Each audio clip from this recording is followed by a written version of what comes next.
አንድ ደግሞ ቪዲዮ ይሰራችሁ አላችሁ። እኔ እኮ በጣም የሚገርመኝ እየቀኑ ሀቢብቴ እኔ በዚህ በአባለ ሰው እኔ አልቀናም እንዴ ነይ ህይወቴን ኑሮዬን ይው ቅርሻታ አንቺ የመረረ ህይወት ካለሽ አንቺ ልትቀኝ ትቻለሽ በእነሱ እኔ አልቀናም። ለሽም ቀና በእነሱ በክት ትላንትና ለምን ይሄን ያክል ቪዲዮ እናንተ ልጆች ታመሙ ልጆችን ቪዲዮ ያልሰራሹላ አሁን አንድ አፉም ሁሉ ነገሩን ክፍት ሰው እየተነካ ብላችሁ እናንረዱና መስይቆ አንተ ነህ ያለ ቅርሻታ በኔ በእናንተ ላይ ቪዲዮ አልሰራም። እኔ ቪዲዮ ሲጀመር ሙድ አይደለም ዲዩት እያረኩ ቪዲዮ ምናምን አበዳን እንዳታስቡ። ምድረ ገርዳሚ ሄጂ ለምን ታዲያ ሰርጉን አለኝ። አብዛኞቹ ብልጥ የውላችሁ ልትነቁ የሚገባው ቪዲዮ የሰሩ ልጆች ቀንተው ነው የሚሉ ለምን ሰርጉ ላይ አልሄዱም? ለምን ብራቸውን አውጥተው ሰርጋቸው ላይ አልሄዱም? በቲክታክ ከነሱ ከሙሽሮቹና ከእንትኑ ባለቤት ጎን ናቸው። ሌሽ ብራቸውን አውጥተው ዱባይ ያሉ አፋቸውን ሲከፍቱ አልነበረ? ለምን ታዲያ የታክሲያቸውን የሁሉንም ነገር አውጥተው ሌሽ አልሄዱም? እነሱ ለምን አልሄዱም? ብልጡ ነው። እነሱ አልሄዱ። ቪዲዮ ሰርተው ቤታቸውን ከፍተው ቀንተው ነው ሲሉ የነበሩ ሰርጋቸው ላይ አልሄዱ። መሄድ እኮ ነው። እኛ ከቀናን እናንተ ሄዳችሁ ሰርጋቸውን ማሞቅ ነው። እኛ ደግሞ አላማችን ይሄ በዛ በጀልባው 30 ብርና 40 ብር በፈለጉት ቀን ሄደው መዝናናት የሚችሉበት ስለሆነ ነው። ይሄ ፌር አይደለም። ትኬታችሁ ቀንታችሁ ነው ስትሉ የነበራችሁ ሙጀሊያሞች ለምን ትኬታችሁን ቆረጥ አድርጋችሁ ስራችሁን ትታችሁ ምናምን ቋቀጭ ብላችሁ ለምን አልመጣችሁም? አትመጡም። ሌላውን ነው ገደል የምትከቱት እናንተ። ገደል ልትከቷቸው የነበሩትን ደግሞ እኛ ገደል እንዳይገቡ መልሰናችኋል። ዋጡት። ወደዳችሁም ጠላችሁ አላማችሁ ምትት አድርገኗል። ኸላስ አላማችሁ ስንክልክል አድርገኗል። ሰርጉን አይደለም አመጣጣችሁ ሮንግ ስለሆነ እንጂ ማንኛውም ሰው ሰርግ ሲደግስ ማንም ኢትዮጵያዊ ይሄዳል። አመጣጣችሁ ግን የመቦጥቦጥ ነው። አንድ ጀልባ ላይ ለመሄድ መግቢያ 2 ከዛ በስንተኛው ቀን ምን ብላችሁ መጣችሁ? በነፃ ነው ብላችሁ መጣችሁ። ልክ እኔና ረጁ ስንናሳባችሁ አረ በነፃ ነው እኮ ምንም ክፍያ የለውም። ጭራሽ ምን አሉ? ከያላችሁበት የሚያነሳ መኪና አለ አሉ። እናንተ ምን አይነት ብር ቢኖራችሁ ነው ከአቡዳቢ ከአላይን አስበሽዋል? ኢማራት በሙሉ እነሱ ሰርግ ላይ የሚሄድ ሰው ቤቱ ነው ፒክ እየተደረገ ሄደ። የሼፉ ልጅ ራሱ ስታገባ በዚህ ደረጃ በየቤቱ መዋጥኖች ፒክ አልተደረጉም። አይደለም እነሱ ሲሳክሱን እኮ ነው። ከዛ ደግሞ ምን አሉ? ቆየት ብለው በቃ ጀርባው ላይ ወደ እሁድ አዘዋወሩት። የንቀታቸው ንቀት ህማማት ላይ ነው ያደረጉት። ኢየሱስ ክርስቶስ በህመሙ ጊዜ መጥተው ሰርግ ደገሱ። ከዛ የዚህን እነሱ ያሰቡ ትልቁ ታርጌታቸው ምን መሰለኝ? እዚህ ብራቸውን ሰብሰብ ቢያደርጉና የቤተሰብ ብለው ደግሞ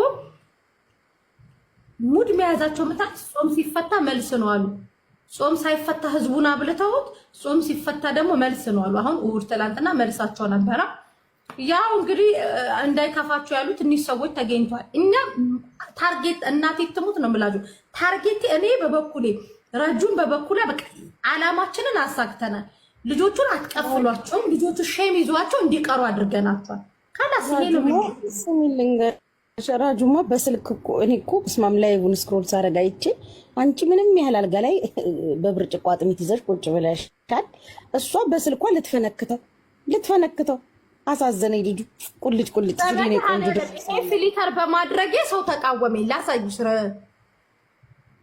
ያምራል። ወይኔ እማቤቴን ይሄድናል። እኔ ይሄንን ቻይና እኔ ሰርቾ ቢሆን ጉቺ ሰርቾ ቢሆን ይሄ ፊልተር ሰርቾ መጥቼ ቢሆን ህዝቡ ቢቃወመኝ እሺ።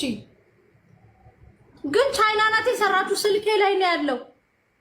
ምንም ለውጥ የለውም እኮ ያው ነው እኮ ምንም ለውጥ የለውም እኮ። አመሰግናለሁ። ያራዳ ልጅ ምንም ለውጥ የለውም። ዝም ብለሽ ነው ፊልተር ያደረግሽው። ያው ነው።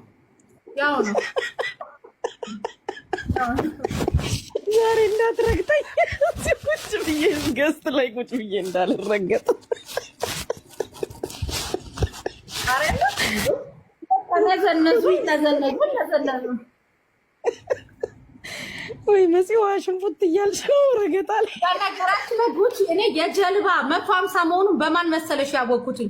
ሶል ይሄ አጭሩ ታውቂዋለሽ? ቀዩ እናቴ ትሙት ጉቺ እሱ ልጅ ላውራ ቢል እውነት ኢቭን ወጥቶ የመዳም ቅመሞችን ቢሳደብ የሚያምርበት ፍጡር እሱ ነው። በነገራችን ላይ ሶል የሴት አንጀት ያለው ልጅ ነው።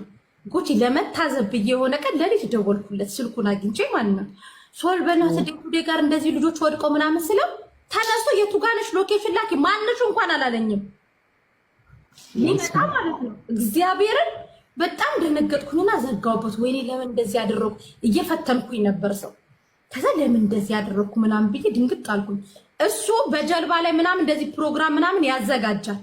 እናም እንደሚያደርግ ታውቂያለሽ፣ ምግብ ተዘጋጅቶ ሰልፊ ምናምን በቃ እንደፈለጉ እንዲሆኑ እንትን ብሎ 150 ብር ነው የሚያስከፍላቸው። ፌር የሆነ ክፍያ ታውቂያለሽ። ይሄኛው አንደኛ እንደ እንትን ራሱ ስቴጅ መጠጥ ያለው ምናምን ጀልባው ላይ እንትን ይዞ ምናምን ያ ጽድት ተቀም ምግባቸውን ብልት ያደርጋሉ፣ ሰልፊያቸውን ይነሳሉ ምናምን። ዋጋውን ያወቁት በሶል ነው። እግዚአብሔርን ታረጋለሽ ሆነ ጊዜ ደግሞ ጉቺ 2 ልጆች ወደ ኢትዮጵያ ሊገቡ ሲሉ ብዙዎቻችሁ ታውቃላችሁ። አንዷ ሆዷ ውስጥ የሆነ እንደ እጢ ነገር ወጥቶባት በቃ ልጅቷ ያ እጢው ሆዷ ተከፍቶ የሚወጣ ከሆነ ሟች ናት። ወይ ደግሞ ሆዷ ውስጥ እያለ መድኃኒት ወስዶ እየተቆራረጠ ሊወጣ ደግሞ 8 ዓመት ነው የሚፈጀው ያ የውስጧ ምናምን ተብሎ በጣም የምታሳዝነኝ እጇ ባዶ ሆኖ ትኬቷን ሁሉ ነገሯን ሸፍኖ የሸኛት ሶል ነው።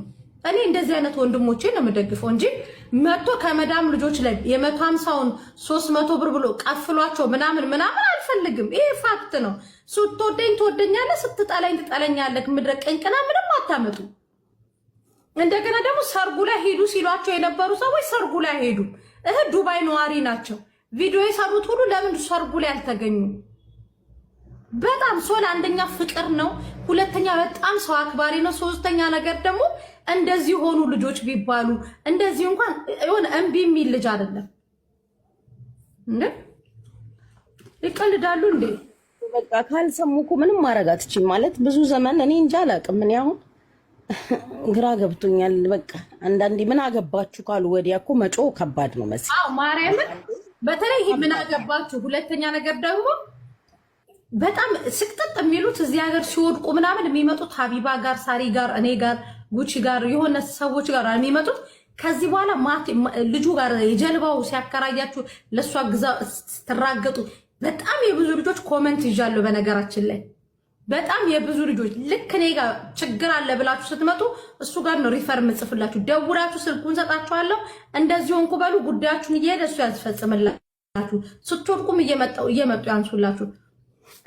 ገባችሁ? እዚህ ሱቅ ብቻ እዚህ ጉቺ ታውቂያለሽ፣ በአንድ ሳምንት ብቻ 154,000 ድርሃም ነው ያስመለስኩላቸው። መተው ነው፣ ምንም ማድረግ አይቻልም። ለምን አንቺ የሚያረጋቸው እራስ ወዳድ አንቺ አንድ ነገር ልንገርሽ፣ አንቺ የቢዝነስ ሰው ነሽ፣ ከማንም አትጠማመጂ። መናገር ያለብሽ ተናግረሻል። መናገር ያለብሽ ከዚህ በላይ ከሰውም ጋር ከማንም ጋር አትነካኪ። ልንገርሽ አይደል መሲ፣ የእውነት በቆይታ በህይወት የገባኝን ነገር ነው የምነግርሽ። በቃ ከማንም ጋር መነካካትም መነጋገርም እኔ አሁን ቢዝነስ የለኝም፣ አንቺ ቢዝነስ አለሽ። ይጠቅመናል ሊበጀናል ካሉ አይደለም ገንዘባቸውን ለምን መሟቸውን አይሰጡትም? ምን አገባሽ? በህይወትሽ ግን ወስኝ።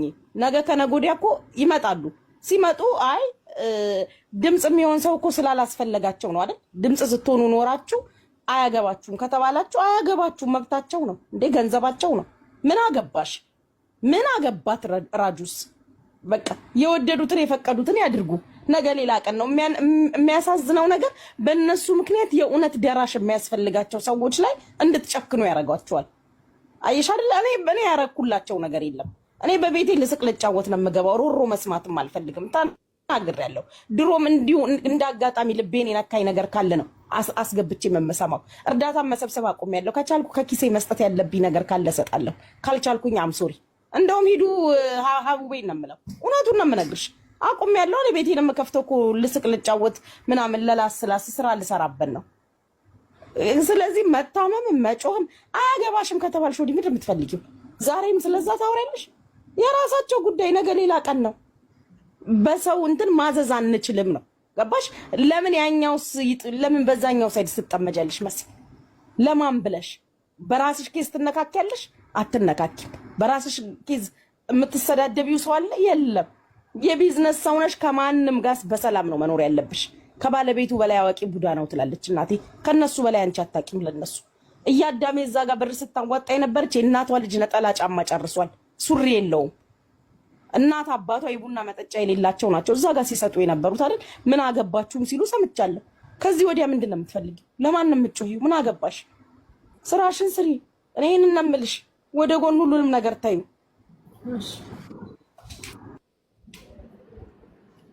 አሁን እንዴት ናችሁ? እንኳን አደረሳችሁ።